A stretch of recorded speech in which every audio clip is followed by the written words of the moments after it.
Et puis il y a la flottille de la liberté, parlons-en. Parce que je vois qu'elle est critiquée matin, midi et soir. C'est l'opération marketing de Rima Hassan. Ce que je souhaite, c'est que tous ceux qui critiquent cette initiative de Rima Hassan et de Greta Thunberg, est-ce qu'ils seraient capables de le faire? Non, alors qu'ils ferment leur bouche. Qu'un navire israélien contenant 14 tonnes de composants pour cartouches de fusils mitrailleurs devait partir hier soir vers Israël depuis le port de Fos-sur-Mer.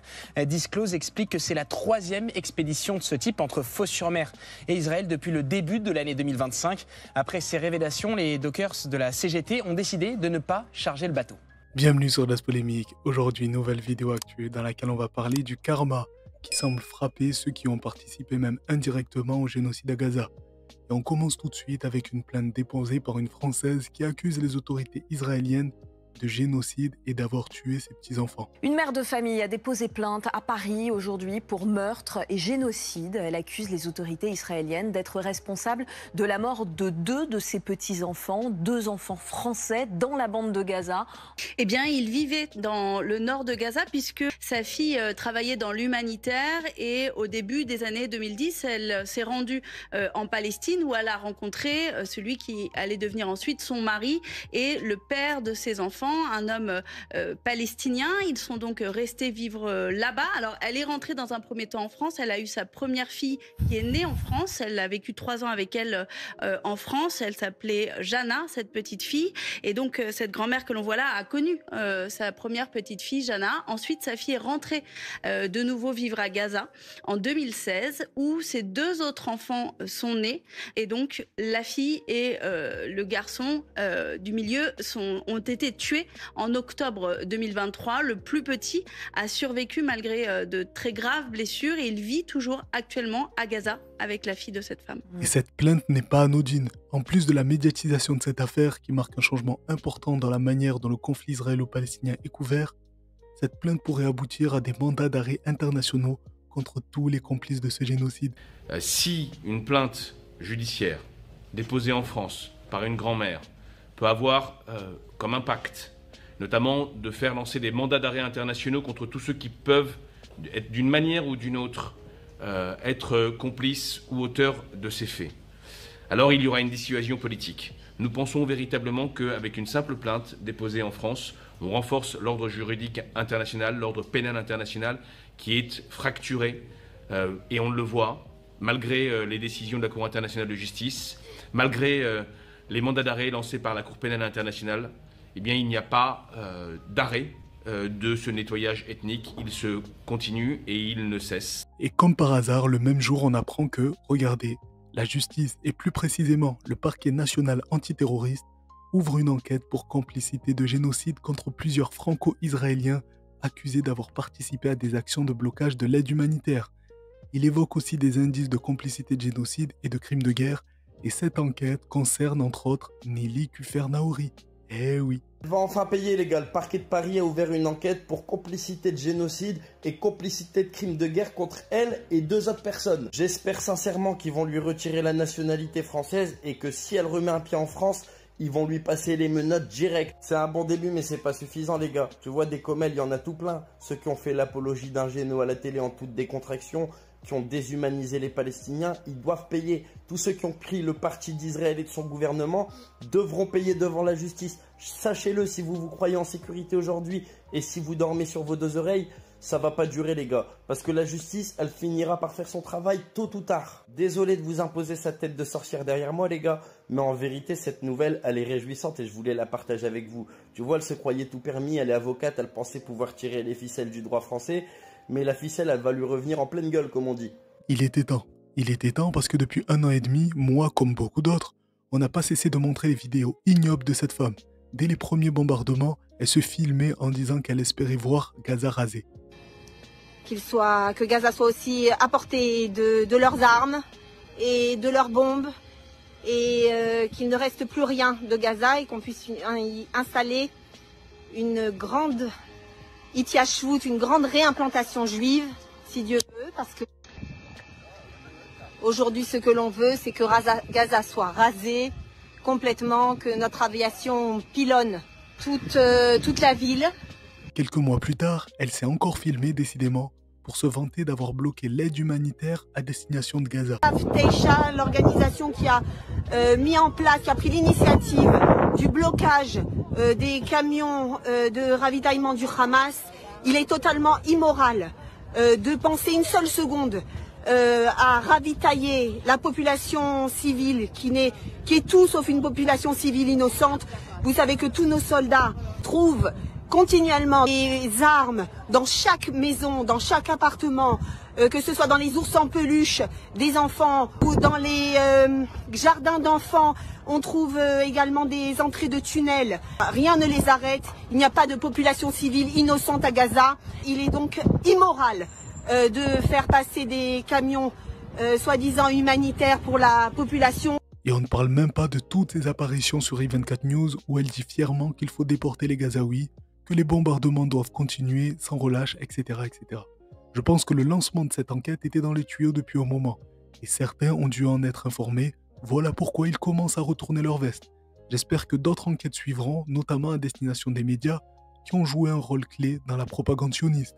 En tête de file, CNews, qui visiblement n'a pas encore compris que les choses ont changé. Et autre chose aussi, parce que je crois que M. Macron, et je crois que beaucoup d'hommes politiques, évidemment, sont sensibles à ce qui se passe dans l'opinion publique. Parce qu'en effet, Israël a perdu la bataille de l'information et cela ne pouvait pas être autrement. Mais elle est en train de gagner la guerre. Et être un homme d'État, qu'est-ce que c'est? Ce n'est pas être dans le petit présent, ce n'est pas gouverner au jour le jour. C'est se dire que ce qu'est en train de faire d'Israël, c'est quelque chose d'historique. Se battre contre l'islamisme, se battre contre le terrorisme. Alors certes, on est dans le cadre d'une guerre, c'est sale, il y a des morts, il y a des gamins qui meurent à Gaza, je suis le premier à le regretter, mais c'est la guerre. Ouais. Est-ce que quand nous, pendant la Seconde Guerre mondiale, on a bombardé pour libérer l'Europe du nazisme, on s'est soucié à ce moment précis du nombre de morts chez les civils? Certainement pas. Alors en plus, Tsahal est une armée profondément éthique. Elle essaye évidemment, Tsahal essaye de faire le moins de victimes possible et c'est pour ça d'ailleurs qu'il y a autant de morts dans ses rangs.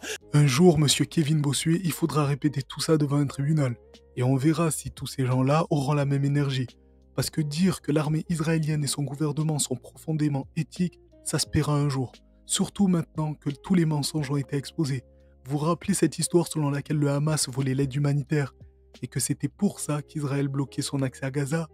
Toute la presse française a repris cette propagande israélienne pendant que toutes les organisations humanitaires sur place disaient que c'était du pipeau total. Joshua Zarka, ambassadeur d'Israël en France, a assuré il y a quelques jours sur RTL que si l'aide humanitaire était si restreinte à Gaza, c'est parce que le Hamas la détournait, la pillait pour la revendre aux Palestiniens. Et c'est pour ça, d'ailleurs, expliquait-il, qu'Israël décide aujourd'hui de distribuer l'aide humanitaire à sa manière. Ces pillages, ce détournement de l'aide humanitaire, vous l'avez constaté, vous, sur place ? Je l'ai constaté, mais de la part de gangs qui sont protégés et soutenus par l'armée israélienne. J'insiste, par l'armée israélienne, y compris des interventions de drones pour tirer sur la sécurité de convois humanitaires des Nations Unies et favoriser les pillages et les pillards. Eh bien aujourd'hui, c'est officiel. Ce n'était pas le Hamas qui pillait l'aide humanitaire, mais plutôt des gangs. Et des gangs financés par qui ? Par le gouvernement israélien. Une affaire qui fait la une de tous les médias israéliens. Tout part d'une interview de l'ancien ministre de la Défense, Avigdor Lieberman. Après cette sortie de Lieberman, plusieurs médias israéliens ont confirmé qu'Israël fournissait des kalachnikovs à des groupes djihadistes au sein de la bande de Gaza. Une opération approuvée directement par Benjamin Netanyahou sans en informer le cabinet de guerre. Le premier ministre de l'État hébreu a contre-attaqué en confirmant ces informations. Le groupe en question serait celui du chef de gang Yasser Abou Shabab. Il est à la tête d'une milice locale censée protéger la nouvelle distribution de l'aide humanitaire. Ce gang aurait en réalité organisé ces derniers mois des pillages de convois humanitaires alors que l'aide humanitaire n'arrive plus à Gaza depuis début mars. Voilà l'armée la plus éthique du monde. Ce mythe, il a tenu que grâce à la complicité des médias. Résultat, une famine organisée à Gaza. Donc oui, il serait légitime que ces journalistes soient traduits en justice. Parce qu'ils n'ont pas fait leur boulot de journaliste, ils ont fait celui de militants sionistes. Regardez encore un exemple, face à Ségolène Royal. Et puis il y a la flottille de la liberté, parlons-en. Parce que je vois qu'elle est critiquée matin, midi et soir. C'est l'opération marketing de Rima Hassan. Ce que je souhaite, c'est que tous ceux qui critiquent cette initiative de Rima Hassan et de Greta Thunberg, est-ce qu'ils seraient capables de le faire? Non, alors qu'ils ferment leur bouche. Ah oui, et laissons-moi faire. Les insoumis, et moi je dis, Jean-Luc Mélenchon n'a jamais mis les pieds dans cette région du monde. Jamais. Ça vous énerve mais rendez-vous compte. Jean-Luc Mélenchon donne des leçons sur le conflit au Proche-Orient, il n'y a jamais mis les pieds. Enfin, je veux dire, oui, vous me faites taire parce que je parle de cette initiative. Hommage aux ouvriers dockers de Fos-sur-Mer et hommage à ceux qui sont embarqués sur ce bateau, parce que quand on voit l'inertie d'Emmanuel Macron par rapport à ça, au moins à la base il y a des gens qui bougent. Remarquez bien la stratégie de ce journaliste entre guillemets. Détourner le débat. On lui parle d'enfants sous les bombes, de malnutrition, et lui il répond par Mélenchon ou Rima Hassan. C'est classique, hein. Et à la manœuvre, on retrouve Antonin André, chef du service politique d'Europe 1. Encore la galaxie Bolloré, hein. La même radio sur laquelle on peut retrouver tous les animateurs de CNews. Mais heureusement, tout le monde ne baisse pas la tête. On a les dockers de Fos-sur-Mer, eux, qui ont refusé de décharger des composants militaires à destination d'Israël. C'est l'histoire d'une polémique qui fait tache au ministère des Affaires étrangères. Le média d'investigation Disclose a révélé ces dernières heures qu'un navire israélien contenant 14 tonnes de composants pour cartouches de fusils mitrailleurs devait partir hier soir vers Israël depuis le port de Fos-sur-Mer. Disclose explique que c'est la 3e expédition de ce type entre Fos-sur-Mer et Israël depuis le début de l'année 2025. Après ces révélations, les dockers de la CGT ont décidé de ne pas charger le bateau. Les dockers et les douaniers sont scandalisés. Ces cargaisons étaient maquillées. Il n'y avait pas écrit cargaison militaire en gros comme c'est l'usage. Ça passait dans des cargaisons plutôt de produits alimentaires ou agroalimentaires. Il y a d'abord de la colère, de ce que j'ai pu percevoir, mais aussi une volonté de stopper et de ne pas être complice d'un possible génocide, puisque s'ils laissent passer ces armements, à leur tour, ils considèrent, en tout cas, qu'ils pourraient être aussi tenus responsables, en tout cas d'un point de vue éthique et moral. Bravo à eux, bravo aux dockers, surtout dans un pays où tu peux très facilement te faire licencier si tu t'opposes d'une manière ou d'une autre au gouvernement israélien.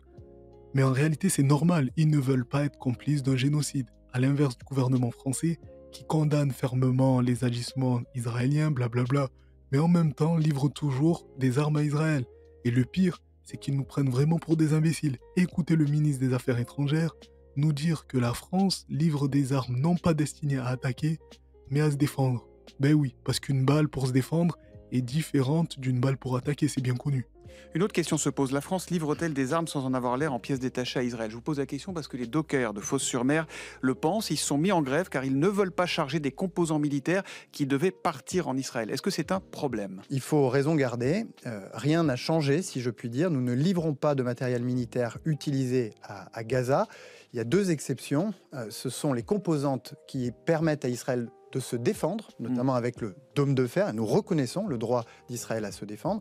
Et puis par ailleurs, du matériel qui peut être assemblé en Israël, mais qui a vocation à être réexporté. C'est dans ce cadre-là que se situent ces exportations. On y croit, ça? En l'occurrence, c'est des petites pièces métalliques qui permettent aux fusils mitrailleurs de tirer en rafale. Mais qui n'ont pas vocation à être utilisées à Gaza ou Et ils ne le sont pas, Palestine. vous en êtes sûr? S'ils l'étaient, alors l'entreprise qui les exporte se placerait en contravention vis-à-vis du droit. Et encore une fois, les mêmes journalistes sur RTL, dont Antonin André, vont défendre la propagande du gouvernement face à Ségolène Royal qui va leur démontrer leur stupidité et leur manque d'éthique journalistique. D'ailleurs, je voudrais rendre hommage aux ouvriers dockers de Fos-sur-Mer, parce qu'on découvre que la France continue à exporter des armes en Israël. Alors non, a dit Jean-Noël Barrot, il a dit que ce sont des armes qui sont envoyées en Israël pour être réexportées, ce sont c'est ce qu'a dit, des composants qui doivent être assemblés en Israël et qui après sont donc renvoyés on envoie quand même, donc on alimente quand même l'industrie de l'armement. Oui. Il dit que ça ne sert pas à Gaza. C'est pas l'industrie d'armement israélienne, c'est des entreprises privées qui font du commerce entre elles. C'est ça, oui, donc c'est ça. Donc les armes qui seraient fabriquées à Israël ne resteraient pas en Israël pour bombarder Gaza. Non, mais qui va croire ça? C'est des entreprises qui réexportent. Non, mais qui va croire ça? En fait, c'est du commerce. Vous avez la preuve de ça? Mais c'est Jean-Noël Barrot était un peu embêté quand on lui demandait s'il était sûr. Mais même l'expression, la description... Je crois en la parole publique. nos responsables politiques. La description de ce que vous faites est absurde, et même absurde. L'exportation d'une partie des armes qui vont être assemblées en Israël, et on nous fait croire qu'Israël ne va pas garder ses armes pour bombarder la Hamas, première chose. Je crois précisément. Deuxièmement, c'est la reconnaissance justement de l'État palestinien qui permettra l'émergence d'une autorité politique. Et donc tous ceux qui prétendent l'inverse, qui disent on va attendre qu'il y ait une autorité politique avant de reconnaître l'État, sont des menteurs, puisque c'est bien la reconnaissance d'un État. Et je rappelle d'ailleurs que 80% des pays du monde entier, 80% des pays du monde entier ont reconnu l'État palestinien. Elle fait bien de rappeler que Macron avait promis de reconnaître l'État palestinien ce mois-ci, mais on en reparlera, parce que les passagers du Madeleine, ce bateau sur lequel se trouvent Greta Thunberg, Rima Hassan et plusieurs humanitaires, doivent arriver dans quelques heures au large de Gaza. Et ils appellent Emmanuel Macron à envoyer une escorte maritime française pour garantir leur sécurité face aux menaces israéliennes. Monsieur le Président de la République, notre équipage de la flottille de la Liberté arrivera dans 48 heures à proximité des côtes palestiniennes, avec un sondeur foncé qui vous parle actuellement. Nous sommes toutes et tous viscéralement attachés au droit et à la justice. Notre action est légale, politique et profondément pacifique. Aussi, dit rapporteur spécial des Nations Unies, il exigeait un passage sûr pour la flottille de la Liberté. À ce titre, ils ont rappelé deux éléments essentiels. Le premier était que la population de Gaza est en droit de recevoir de l'aide humanitaire par voie maritime, y compris dans le contexte d'occupation que nous connaissons. Le deuxième élément est que les eaux territoriales contrôlées par Israël appartiennent en réalité aux Palestiniens et que Israël ne peut pas convoquer ce prétexte pour procéder à notre arrestation ou à l'interception de notre navire. Monsieur le Président, au nom de la France, signataire de la Charte des Nations Unies, du Statut de Rome et de la Convention des Nations Unies contre l'apartheid et le génocide, agissez maintenant car le monde vous regarde. Si nous venions à être attaqués par l'armée la plus agressive et la moins éthique qu'il soit, dirigée par un criminel de guerre, c'est toute une partie de notre humanité qui sombrera, à l'image de notre navire. Alors reprenez la barre maintenant et usez de votre diplomatie afin de mettre en place une escorte maritime pour nous permettre un passage sécurisé jusqu'à Gaza. Mais le problème, c'est que depuis 15 jours, Macron subit une pression énorme du lobby pro-israélien, justement sur ce sujet de la reconnaissance de la Palestine. On voit bien que c'est un enjeu majeur vu la panique chez les sionistes, notamment le CRIF. Aujourd'hui, le Hamas est encore en place. Il y a toujours, on le sait, 56 otages retenus à Gaza. Et que s'il y avait la reconnaissance d'un État palestinien dans cette séquence, qu'est-ce que cela signifierait pour le Hamas? Eh bien, ce serait brandi comme un trophée, comme une victoire pour sa stratégie terroriste. Ce serait d'une certaine manière venir reconnaître que le 7 octobre a apporté quelque chose aux Palestiniens. Je souhaite que la France, qui a pris la tête de cette coalition pour essayer de les embarquer dans la reconnaissance d'un État palestinien, disent aujourd'hui clairement que les conditions ne sont pas réunies et qu'il faut renoncer à cette reconnaissance maintenant. Et finalement, à force d'être invité déjà dans tous les médias et de répéter à tout va que ce serait une récompense pour le Hamas, ils ont peut-être réussi leur coup. Parce qu'autant Macron avait été clair il y a quelques jours, autant aujourd'hui il parle chinois. La question de la reconnaissance d'un État palestinien est une question très importante. D'abord, je veux dire ici que la France a toujours défendu justement deux États. Toujours. Est-ce que je pense aujourd'hui que c'est la bonne réponse? Non. Pourquoi? Parce que la situation n'est pas stabilisée sur le terrain, parce que ça n'aura pas un effet de pression. Donc vous parce que surtout, l'autorité palestinienne doit passer par des réformes, parce que reconnaître la Palestine, c'est reconnaître quelle Palestine? Une Palestine où vous avez encore le Hamas dans des tas de tunnels, où vous avez aussi des autorités politiques qui mènent une politique qui n'est pas toujours claire à l'égard d'Israël et de sa sécurité. Mais vous ne souhaiteriez pas faire la diplomatie. Mais je vous le dis, avec les responsabilités qui sont les miennes aujourd'hui, ça n'est pas raisonnable de le faire maintenant. Et donc, je le dis avec... Je vis la même chose que vous, je ressens la même chose que vous face aux atrocités que nous voyons. Je les dénonce avec la même indignation.